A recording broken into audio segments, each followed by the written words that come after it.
Hello and thank you for coming to my channel. This is Rick's Garage and today I'm going to show you the final reveal of the iXO collection to the Willys Jeep.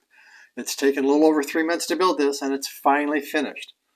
Now in the video descriptions I've added some comments about this build that I hope you will find helpful, and I've also put a link in the descriptions and a QR code on screen that will take you right on over to iXO Collections if you'd like to get this for yourself.